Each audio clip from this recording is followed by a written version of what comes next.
that jumped out at me is Tesla. Tesla is kind of getting its butt kicked right now. You know, Elon Musk is usually on top of the world and just making all the money in the world, and that's not his story right now. Right now, Tesla, I think the stock took another dip today.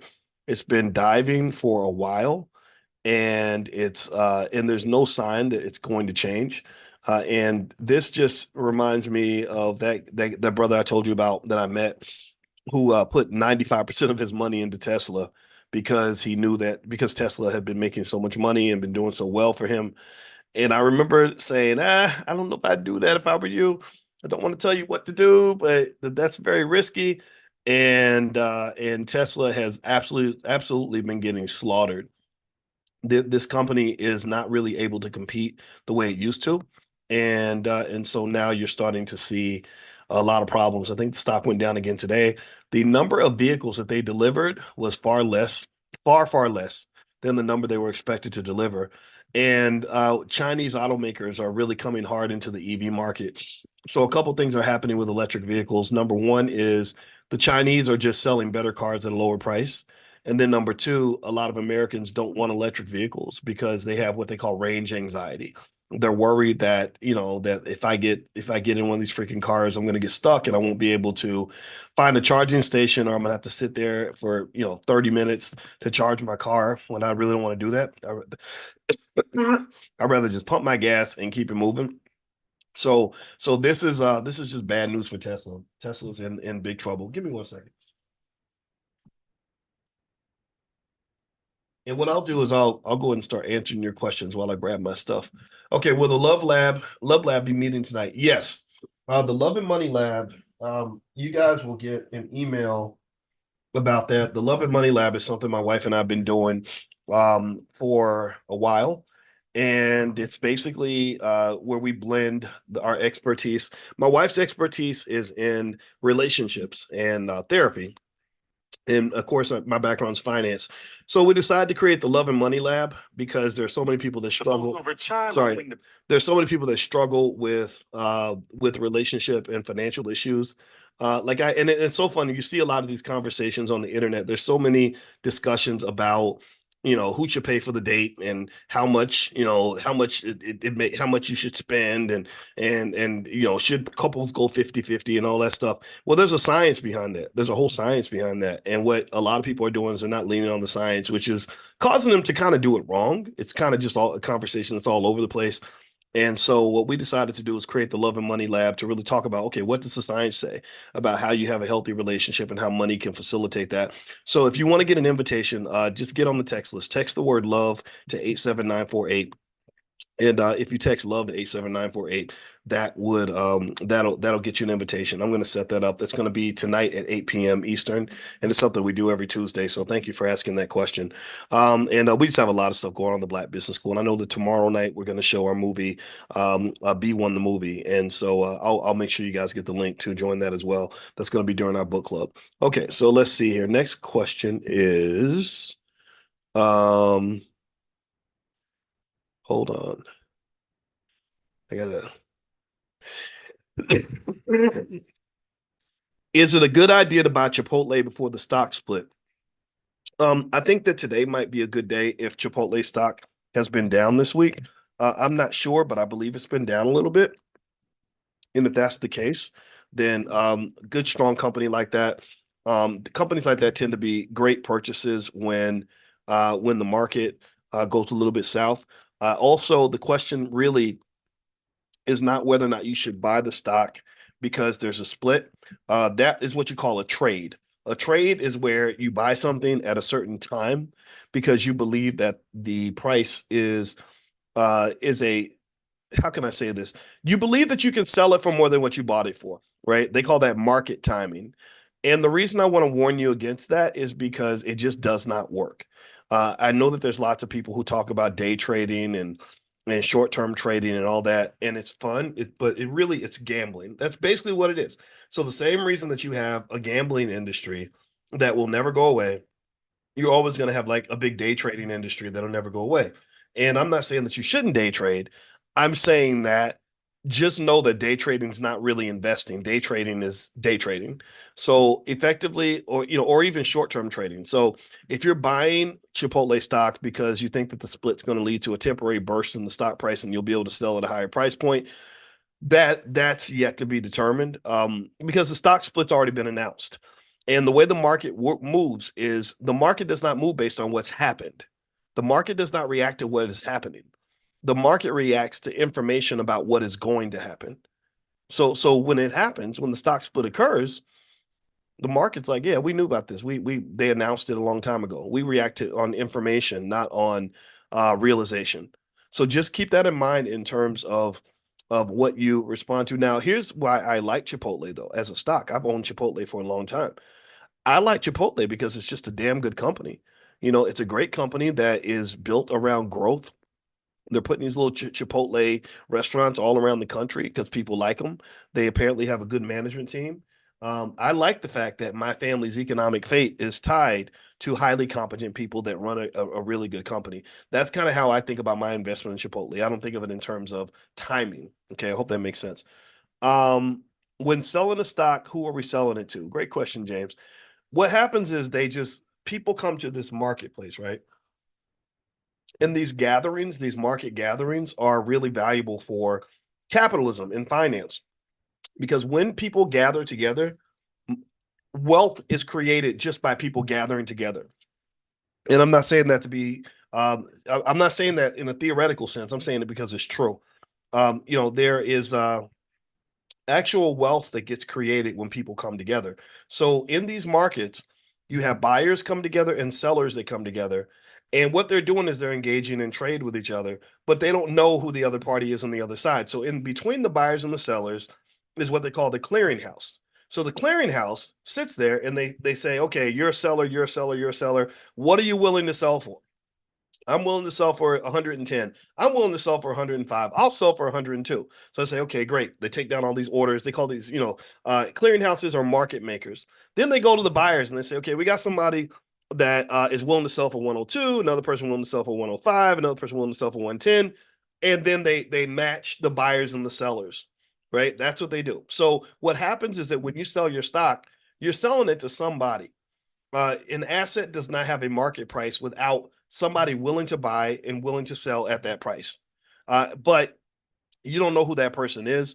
And the clearinghouse is there to make sure that you have efficient and orderly markets, right? When you have efficient and orderly markets, that is driven by having the security that comes from knowing that you're not going to get gypped, that the buyers and the sellers are not going to show up and make a deal and lose their money or whatever, or that someone's going to default on their end of the transaction. That's what the clearinghouse does. And that trust is extremely important in running a solid, orderly financial market. Okay. All right. Let's see. Is it okay to buy stock on Cash App and Venmo? I think it's fine, Polly. I don't see any problem with that. Just know it's not the best exchange out there. They don't have the best customer service and all that, but it's not bad. E-Trade though, like E-Trade, you buy stocks on E-Trade. I like them because you call them and they'll answer the phone. Now going back to what I was saying earlier about Tesla, I think Tesla is a company that where the stock was flying very high for a very long time, and I really think that this company is going to have some significant problems longer term. I really think Musk is going to have a hard time competing, and I think that's going to be the narrative kind of going forward. And so I'm really curious to see how he does in that space. I also wonder if, when Elon Musk isn't making as much money as he was making before, if his shareholders are going to have patience with him in all of his politics. I think Musk, you can agree with him or disagree with him. I had a problem with him when he put up some post saying that black people have lower IQs than white people, which was just ridiculous. And it reminded me that he grew up in apartheid. But again, I don't take things personally because I don't worry about what white people think about me. That's not how I define myself. So I don't get offended. I don't care. You think I'm stupid, then I think you're stupid. So what? Now we're even, right? But not that I think all white people are stupid. I mean, like, but literally, if somebody says something bad about us, I think that we get too distracted in our feelings, because we really think that what white people think about us is the most important thing in our lives. And I just really think you have to get past that, to be honest with you. I'm not telling you not to care. And I'm not saying that what Musk said is okay. I'm just saying that I just don't care. It doesn't affect me. I know who I am. Right. So, anyway, I'm curious to see what happens with Musk when his company's not making money. I really think that that's going to be, that's going to be kind of a day of reckoning for him. I don't know. I'm just curious to see how it all plays out. All right, so let's see. Antonio Fuller.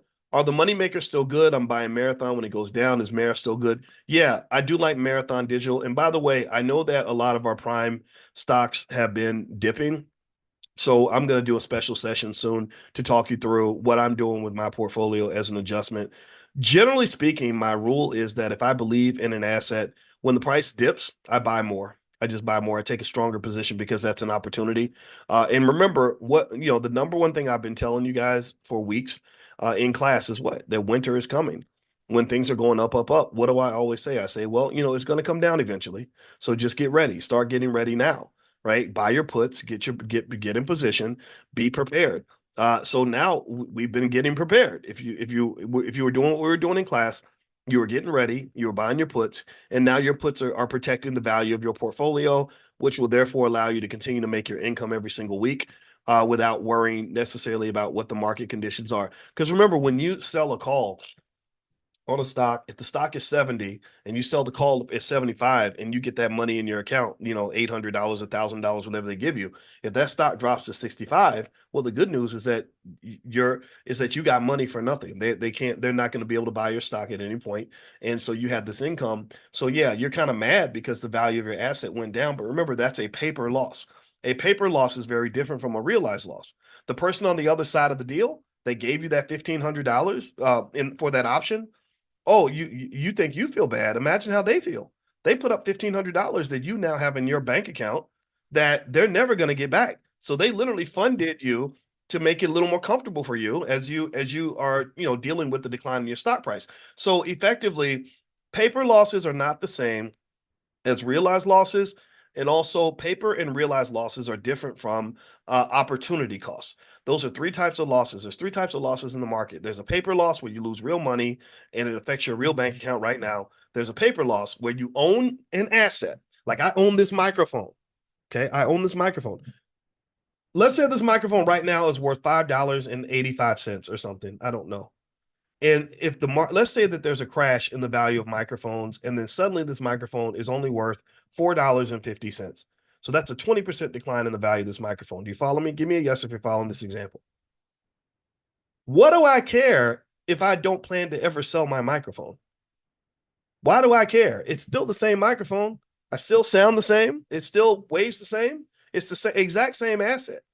Do you understand? It's just that the market value has changed.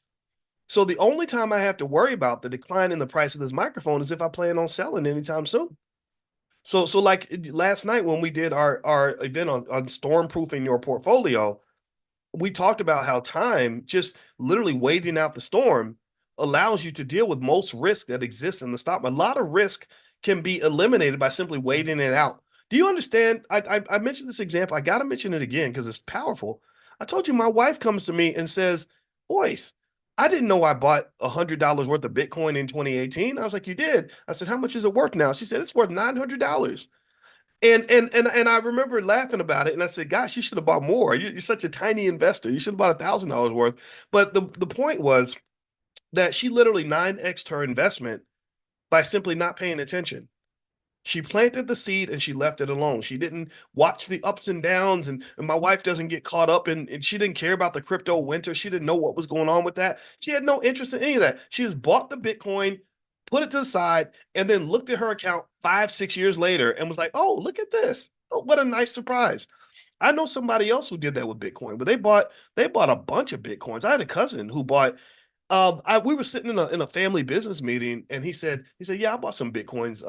He said, yeah, I bought some bitcoins back when they were about $1 each. And I said, well, how many did you buy? He said, I don't know, a couple thousand. And I said, dude, what did you say? And he said, yeah, a couple thousand. And I said, you know what the price of Bitcoin is, right? And at that time, it was like $40,000 or something. I said, you know, you have tens of millions of dollars, right, in your Bitcoin now. And you know what he said? I kid you not. He was like, oh, cool. Like, that's all he said. You know, because he has the mindset of an investor, he already had money in other places. He was already making money doing other stuff. But this little tiny investment in Bitcoin, if you do the math, right now, 1,000 Bitcoin is $63 million. So if he bought 2,000 Bitcoin, then you're talking about 120, $130 million. So again, it's funny though, because he's very smart. He doesn't run around bragging about how much money he has. He's not like these stupid people on the internet that you see getting flashy and pulling up in Lamborghinis and flashing $100 bills on Instagram. He doesn't do that. He literally wants you to think he's broke. That's what smart rich people do. They want you to think that they have no money at all because that way they don't draw all the attention and all the problems that come with money. Diddy in that song, remember he said more money, more problems? He's 100% correct. So if you want problems, then get flashy with your money. Show everybody how much money you have and watch how many problems emerge, how many haters that you get, how many beggars that show up on your doorstep, how many people show up trying to scam you, sue you, or whatever. So ultimately, you know, he was a pretty smart guy. And it's interesting though. I remember, I never forget that conversation. And effectively, what happened was he just bought it and didn't think about it anymore. So a lot of times, you know, we talk about financial consciousness a lot. We do financial consciousness training every morning at 10 a.m. Eastern. If you want to join and you're not a member yet, just go text the word morning to 87948. If you text the word morning to the number 87948, I'll send you an invitation. But one of the things about consciousness is knowing when to not be so conscious. When you know to me the sneaky thing about awareness is knowing when to turn it on and when to turn it off. It almost reminds me of when I became a really good poker player. The biggest thing I learned about being a great poker player is that sometimes you're not supposed to do anything at all. You have to have patience and to know how to just sit there and do nothing. Even when your mind's racing, you think about all these things you want to do. Sometimes you have to sit back and say, no, I'm not doing anything. And you just sit there and you wait until it's time to really make a move. So the same thing is true with investing in the sense that some of the best investors in many cases are people that simply do the same thing over and over again and don't think about it, or they plant seeds and they just leave the seeds alone. David Bach wrote a whole book about this called The Automatic Millionaire. Most of the millionaires and the wealth builders in America are not flashy. Most of the millionaires are not people that got an NBA contract. They're not people who got a record deal. Most of the millionaires in America are people who simply put money into their investment account, their 401k, consistently every paycheck, and did that for 20 or 30 years. And then one day their investment advisor says, congratulations, you've got $1 million in your account. That's where wealth comes from, people. That's where it comes from. And I think that there's a huge disservice that gets done to the black community because we get marketed all the goofy rappers and basketball players, and then little kids grow up with the misperception that rapping or playing basketball is the best way to make money. That's not the best way to make money. The best way to make money is through things like investing in entrepreneurship, the ownership of real estate, stuff like that. So anyway, let me answer more of your questions here. Are you able to set up custodial accounts on Coinbase for kids to buy crypto? You know what? I don't know. I don't know. I'm not a big fan of custodial accounts for kids though. I'm a believer that you should manage the account and keep everything in your name until your child is mature enough to have it. Having financial power, it's like driving a car. You shouldn't drive a car unless you're a responsible driver. And kids' brains are not even fully developed until they're 25 years old.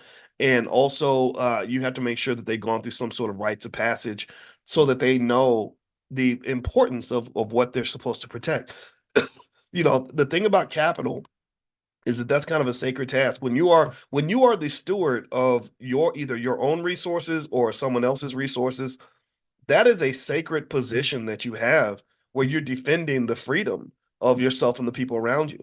And one of the reasons that you see me, if you've ever seen me online, you'll see me I get ballistic when I see images of the black male presented as this irresponsible, ignorant buffoon that we get through rap and all this other stuff. Not that all rappers are bad, but some of them are just ridiculous. I don't like that because we're supposed to be the leaders and stewards of our homes and our resources. And so not only if you're a buffoon and you're ignorant, not only do you never have the ability to achieve freedom, but if you are given and granted freedom or blessed with freedom or power, you don't have the ability or the discipline to protect that.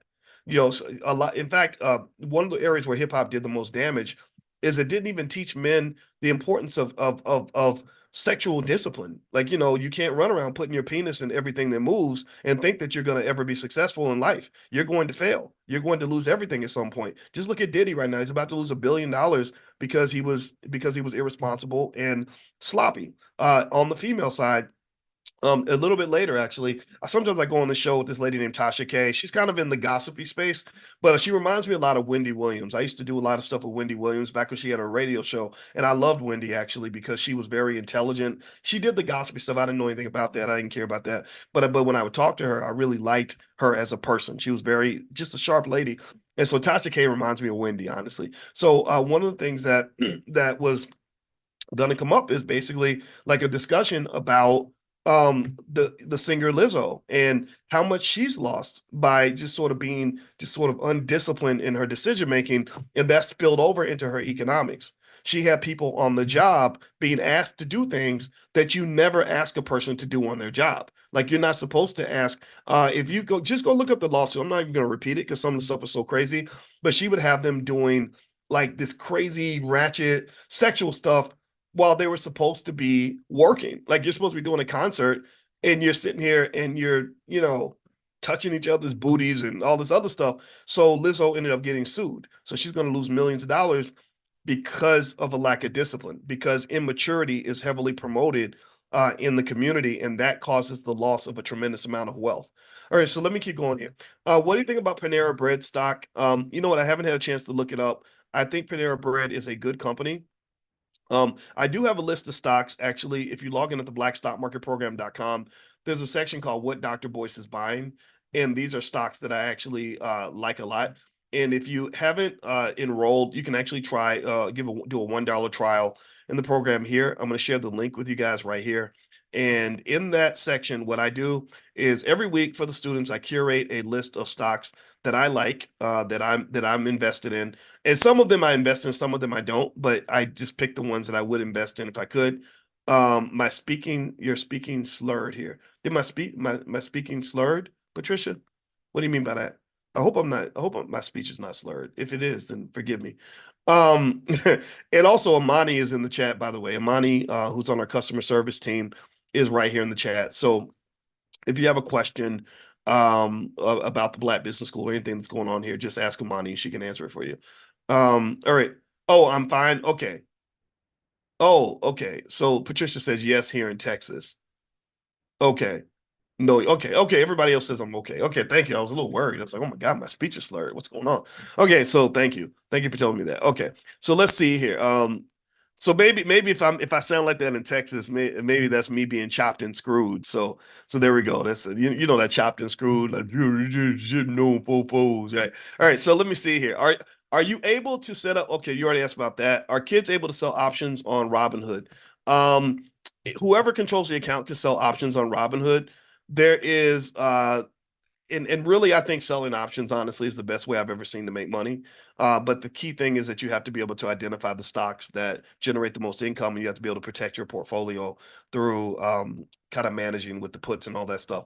But I think that selling options is the best way to make money, honestly. So I would encourage you, if you want to give your kids a valuable skill that will ensure that they'll never have to work for anybody, teach them how to sell stock options, give them a capital base, teach them how to sell stock options, and then they can generate that extra $1,000 a week or something that might be enough money for them to never have to go to a job. That's what I'm doing with my kids. So feel free to try it with your own. drboyceprime.com is where we do that every week. That's our big thing. That's the thing that we do spend a lot of time on. So drboyceprime.com. Greg says, where's the link? You know what, Greg? I did put a link in there, but I think you didn't see it because I didn't have the everyone thing there. So there we go. There's the link right there, brother. And anybody else who wants to get invited to the stock market program, text the word stock to 87948. Text stock to 87948. Let's see here. I bought my first stock on Cash App. Way to go, Wani. All right. Awesome. Awesome. WANI. So everybody say congratulations to Wani. Congratulations, Wani. Way to go, Wani. We're very proud of you. And maybe that's what we can do, right? Because I told you all that my goal is to get our stock market participation rate over 90%. Right? That's what I want. Because every study that I did when I was at Syracuse showed that people who invest in the stock market have more wealth than other people. So my goal is to get as many of our people invested in the market and consistently invested and making it a part of your habit. So in fact, what I'm even thinking is maybe we can have some sort of plan where every single week when we do our portfolio power play, we'll all go in together and buy some stock. We'll just find some stock that and I'll recommend a couple or something that I've researched. And every week we get together as a family and just jump in there and buy something, right? So maybe that'll help. Because that's why we do the financial consciousness training every day. That was my challenge to myself. I realized I said if I want people to do better for themselves, I got to do better. I have to be a better teacher. So one challenge I gave myself was I said, instead of meeting once a month or once every 2 or 3 weeks, we should talk every day. Let's talk every day. And that's why we do financial consciousness every single morning at 10 a.m. because I want you each day to be tuned in to what your economic goals are and understanding economics because money is probably the top 2 or 3 things in your life. And if you master money, then to some extent you've mastered people who are not happy people. But typically life is measured, quality of life is measured by health, wealth, and relationships for the most part. So if you if you have good mental and physical health, if you have good relationships with the people that matter, including yourself, and your wealth is good, you're financially secure, and you have good cash flow. Typically, you have a much better life than somebody who does not have that. Now, what I want you to do is I want you to look around at what you see in terms of popular culture for the Black community. When you see the portrayals of what Black people are doing and how we're dealing with each other, do you see mental health or do you see a lack of mental health? Do you see mental health on 10 or do you see significant mental health problems? Which one do you see? When you look at medical conditions and the things that people are dying from, are Black people doing extremely well? Are we just among the healthiest, eating the right foods, living long lives? Or are we the ones that are dying first from a lot of preventable illnesses and preventable diseases? Let's go to relationships. Is the Black community known for having good, lasting relationships? Or are we known for having a whole community full of baby mama, baby daddies who literally hate the person that they made a child with? And don't even care how it affects your child. Don't even care how it affects your child's psyche that you're talking crazy about his mama or that you've alienated the daddy. You don't even care about that because you were never taught that. You were never taught the investment in your child. It doesn't matter to you. So we talked about health and we talked about relationships. Now look at wealth. Are Black people economically free, or are we just a group of people who pretty much work for white people? Do we feel like we're prosperous and doing well, or are we always in the struggle? See, if you break it down to those 3 key areas, health, wealth, and relationships, and pick like 2 or 3 things that you will do every day or every week to improve each of those 3 areas, you will be better off than 95% of other people who look like you. You just will. Because there's nothing in the public school system, very little in our families, very little in media, that encourages people like us to invest in those areas. There's just not a lot of effort to invest in mental and physical health, or to invest in healthy relationships, or to invest in wealth building. When I go in and I talk about these things, especially online, every single day I'm fighting with a mentally unhealthy person who thinks Black women are terrible and they hate Black women and babies. They just whatever, just part of the toxic culture. Or when I started talking about investing, I had to fight with people who said, who got mad at me for teaching Black people to invest because they swore that Black people don't have any money. When you talk about just a lot of this stuff, so I personally think, and in fact, where it comes from a lot is pop culture. A lot of the people that we look up to the most, that we admire as the so-called leaders of the community, are rappers who have horrible mental health. The rapper 50 Cent is one of the most powerful Black men in the entire community. He has 31 million Instagram followers. And I went on his page just to see what he was doing with all this power and all this influence. And all he's been doing basically every single day is attacking the mother of his child, publicly attacking the mother of his child. And somehow we lie to ourselves and tell us that this is a successful man. Why is he successful? What? Because white people gave him a bunch of money and let him put some gangster shows on TV? That makes him successful? That's not success. That's an epic, gigantic nuclear holocaust level failure. That is a COINTELPRO operation if I've ever seen one. That is that is basically, let's take the most unhealthy, most toxic energy and make it the biggest thing that you see every day as a black person. So when you come along and you say, I don't want to live in a toxic space, I don't want to do toxic things, and you're bombarded with constant exposure to people that haven't done the work, then what are you going to do? Because being healthy is not popular in the black community, but 50 Cent is. And really, if you look at his origin story, he was a gangster who was abandoned by his mother, or not, sorry, his mother got killed when he was a kid. He was abandoned by his father. He was shot 9 times, and that's how he became famous. So you have a mentally unhealthy person who's literally leading millions of people. And there are people who will argue with me about that, and I don't get mad at them for it. It's okay, I get it, because you don't know any better. But all I ask people like that to do is look around at your community and tell me what you see that's healthy. Tell me what you see that's actually good. Tell me what you see that isn't traumatic, that isn't leading to death, destruction, rot, and chaos, and spiritual breakdown every step of the way. Extreme trauma. I'm done. Thank you for letting me get that out. Let's get back to your questions. I apologize for that.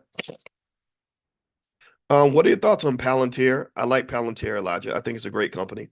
That's what happens when you're selling puts.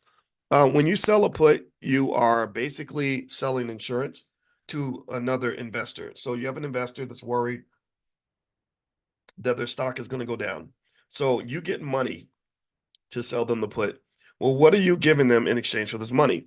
You're giving them a guarantee. You're telling them that if your stock drops, I will buy your stock from you. So that's why you sell a put. So typically, if I want to sell a put, like I sold puts on some stuff, um, because the price was high. Like I told you guys how I dabbled with the Donald Trump stock, even though it was kind of a dangerous play to some extent. I just felt safe with it because I know what I'm doing, but then also um, I'm okay with the risk. And so with the Donald Trump stock, I did a couple of things. Remember, the stock is significantly overvalued. I mean, it's horrifically overvalued. That stock might not be worth $1, literally, but right now it's trading in the 50s. And so what I did when it was at 65 is I looked at the price of the call options and I said, these call options are really, really expensive. So I bought a couple hundred shares, sold 2 contracts on the call options with a strike price that was super high, like 85. It was like $85. And the stock was only trading at 65. So that means that if the stock did jump to 85, I didn't care. I was going to make a bunch of money on that too. But then also I got several $1,000s from selling those calls because Trump supporters they just love this guy and I don't love him. I don't care. But I was like, well, let me just profit from this. And then the other thing that I did was I noticed that the put options are extremely expensive because there are lots of investors who believe this stock is going to collapse. They think it's going to drop from 50 something to 20. So I noticed that if you look at call options with a strike price, like I think a September 20th call option, or excuse me, put option, I say call, I meant to say put, a September 20th put option with a strike price of 65 was trading for some ungodly amount of money, like $42 a share, right? So that means that for 200 shares, I would get $4,200, or sorry, $8,400.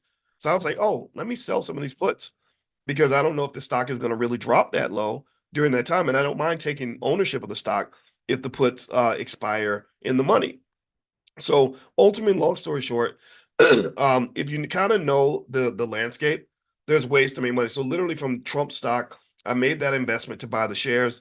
I made a few thousand, maybe about 8,000 on the top end and another 8,000 on the bottom end.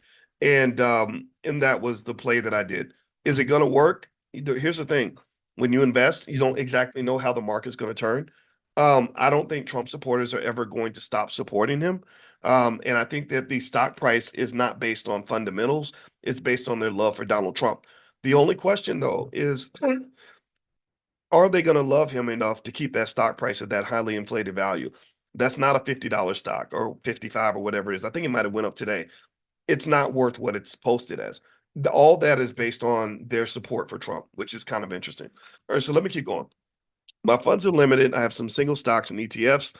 But would it be a good strategy if I purchase 100 shares of a few stocks under $10? Yeah, yeah, Kamisha. I gave you guys that list yesterday of a bunch of stocks you can buy for under $10. If you haven't gotten the list yet, just text the word stock to 87948 and I'll send you the list.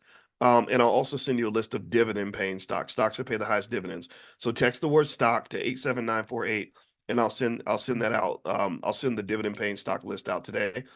And also remember, even if you don't have a lot of money, it's totally fine. There's plenty of stocks that have a low cost, but actually you can buy stocks that have a high price. You just buy fractional shares. So if a stock is $800, but you don't have $800, you only have, let's say, $50 or $100, you can buy $100 worth of that stock. And that investment is just as good as buying a bunch of shares of a $2 stock. In fact, it's probably better because typically stocks that cost $2 or $3, in many cases, they're not great companies. So you want to be really careful about buying those super cheap stocks. A lot of people fall for it and they want to buy it because it just naturally seems to make sense, but it doesn't. It's not just from a theoretical standpoint. It's not a good investment typically because it typically tends to not be a great market. If we buy stocks for the long term, do we have to do anything special to prepare for the storm? Um, well, that's a great question. Maybe if you want to take advantage of opportunities that occur during the storm, you might keep some cash around because if you believe in the stocks long term, then if the prices drop, then you can buy more shares. You can dollar cost average in at lower prices. Dollar cost average is where you just keep buying the same amount every single week or every month, no matter what. But honestly, time does heal a lot of financial wounds. Time minimizes a lot of risk. So if you're a patient investor, honestly, in many cases, you don't have to pay attention at all. You can just kind of wait it out and just say, okay, I'm going to make the decision in 5 years. There are investors who think that way. Those of you who came to the event last night, prepare how to prepare for the economic storm. The recording will be available later this afternoon if you want to take a look at the recording of the event that we did last night, where basically I went through a list of 7 things you can do to prepare yourself for what I believe is a coming economic downturn. So if you would like to look at that recording, here's the link. I'm going to put this link in the chat, and you guys can feel free to take a look at that. All right. So give me 1 second here.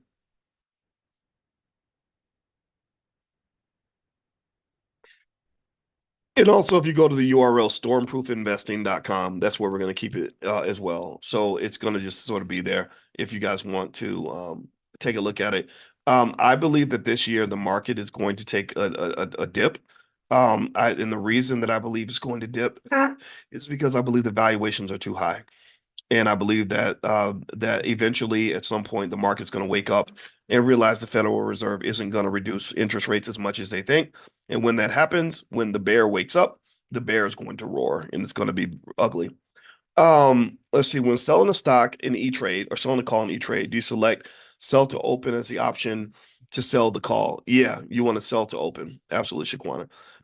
Next question. Is Acorn a good recommendation for newcomers? Yes. I love Acorns as it, because sorry guys, I get this thing in my chest. Please forgive me. Um, Acorns is great because it makes investing very simple. It was designed by smart people to only make you think about the things that actually matter, which is pretty much your risk tolerance and your age. Long-term investing, those are only the only 2 things that matter. Let's see, is a good way to build good investment in consciousness. Yeah. I mean, a person could literally become a millionaire off of Acorns. So don't think you have to overthink it. I just add the extra stuff so you can dig deeper if you want to, but really you could just jump on Acorns, be consistent, pour into it, don't sell what you buy, and it's going to make you wealthy. Do you recommend that we buy or sell options for any stock listed under what Dr. Boyce is buying? No, those stocks are not selected for that reason. The Dr. Boyce money makers, which you can get if you log in at drboyceprime.com, the Dr. Boyce money makers are the ones that generate the income. So remember, there's 2 types of portfolios I have. I have actually I have 3. I have my super long-term portfolio that I'm never going to sell. That's for retirement. I have my medium-term portfolio that allows me to make moves. So if the market goes up really high, I might pull money out, go buy some property or something like that. Then I have my income generating portfolio because I need cash flow. Because you got bills to pay, got to pay the credit cards, stuff like that. And so the options portfolio, that's what that does. So selling the options on select stocks allows me to generate an income that is pretty good. And also, even my relatives, I even let them kind of get involved with whatever. And I don't want to do it. Like I don't take investors or anything like that. But basically, I just told them I was like, look, this is the thing that I'm doing. If you trust me, then I can do things for you. If not, then that's okay. And your loved ones trust you, right? So basically, I just send out money to different people in my family, as a result of that, right? So feel free if you're doing Prime, feel free to bring your relatives in on this. I really think if you do it safely, it can really change lives because the biggest problem people have is income. They just want to make more money. And that's what Prime was designed to do. That was the number one goal was to increase income. And so when you buy your stocks and you're selling the options, it's like having a little business where you're buying a bunch of chickens and you're selling the eggs. And that's pretty much what it is. So feel free to log in at drboyceprime.com. All right, so let's see here. Next question. Uh, First, I want to thank you for doing what you do. Thank you, Barbara. Since following you, you have encouraged me to learn more about my old-time stock account with Charles Schwab. I have some stock in Cash App. Should I move it over to Charles Schwab? Um, sure, why not? I mean, Charles Schwab is a good company. It's better than Cash App, in my opinion. So yeah, I don't think that would be a bad idea. I'm not telling you to do it, but that's something I would consider doing. Let's see. Shaquana says, I'm a Prime member and I love it so far. I plan to start buying options this week. Good for you. Good for you. Yeah, so that list of moneymakers is a list of assets that I've curated where I did research to see what the ROI would be. And then also remember that investing involves risk and you want to spend some of your money minimizing the risk as much as you can. So there's a procedure there. So make sure when you log into drboyceprime.com that you watch the videos on how we select the stocks, and how we adjust the portfolio and also the puts, how the puts in place. And right now the market is has sank for those assets, which is an opportunity to buy more shares if that's what you want to do. Or if you take on margin, you may have some margin calls you have to deal with. But remember, when the market was doing really well, we were talking for a long extensively about preparing for right now. So right now you should be prepared because when everything was going really well, I'm the guy who consistently says, okay, okay, okay, it's going to get bad at some point. So make sure you're ready. So you always want to think about the next day. So right now, when with things kind of, I wouldn't say that they're bad, but they did sink a little bit. Now you say, okay, now let's get ready for when times will get good. And that's when you start planting your seeds and you take position so that when those assets start rising back up again, you'll be able to benefit from that. Because the market tends to swing with these reversals. I wrote my whole dissertation about it. The market is a drama queen. The stock market tends to overreact to everything. They overreact on the upside, they overreact on the downside, then they overreact on the upside, then they overreact on the downside. So literally that swinging does happen regularly. It's hard to predict, but it tends to happen quite often. Let's see here. Can I use a savings account to purchase stocks? As for Veronica, yes, you absolutely can. You absolutely can. You may want to talk to your bank about that. Sharmitra, what is the difference between investing with Fidelity and Robinhood? I think Fidelity is a better company, to be honest with you. Robinhood's not bad. Robinhood's getting better. But Robinhood lost. I like Robinhood for selling options just because it's simple. But Robinhood is not a company that's completely gained all my trust just because they did some really scandalous stuff during the pandemic that I didn't like. And it's because basically they make money from collecting order flow and they sell the order flow, which don't worry about what that all means. I wish I could explain it, but actually I got to go do that Tasha K show in a little bit, so I gotta go in a minute. And I gotta make sure my throat's clear so I can talk. If you wonder why I do shows like that, it's because I really I like seeing how economics affects every aspect of Black life, right? Like people would say, well, why would you go on a show like Tasha K, where it's all about gossip and celebrities and all that? I'm like, because there's economic lessons everywhere, and I think that we should find those lessons. And there's definitely life lessons, right? So if you look at those three core areas, health, wealth, and relationships, if you watch a show like Love and Hip Hop, all you see are lessons in those areas. I mean, a bunch of toxic people having toxic relationships, but everything seems okay because everybody looks like they're rich, but they're not even rich. Many of them are deeply financially insecure, and some of them have actually had criminal charges filed against them because they were doing unethical things to maintain the illusion of wealth. So, as a finance professor, I see all kinds of lessons in those situations. I watch Real Housewives, and I'm like, okay. So this really speaks to financial addiction and just the way we view money. If you look at the thing with Diddy and how money drove people to want to be his friend, to want to be around him, to do things that they would normally do. And we thought it was all okay because he's this billionaire that we all look up to. But what are you really looking up to? You're looking up to a man who might very likely be a demon in his behavior. I don't know. But that's what money does. Money is fascinating. Money, because I think about it so much, money is like air to me. Like I just breathe it and I see it everywhere, and I'm like, "Oh wow, look at that! Oh look at that! Oh, the only reason she likes him is because he's got money. The reason that he thinks that he's blah blah blah is because he's got money and money. So money blends into everything, and it also blends into mental and physical health. It also blends into relationships, and understanding how those things blend is really like one of the keys to life, in my opinion. If you understand how health, wealth, and relationships all connect, that's how you become successful. And then you set goals in those areas. And then next thing you know, you wake up and you're a happy person. Why? Well, because you're mentally and physically healthy, you're financially secure, and you have relationships with the people that you like.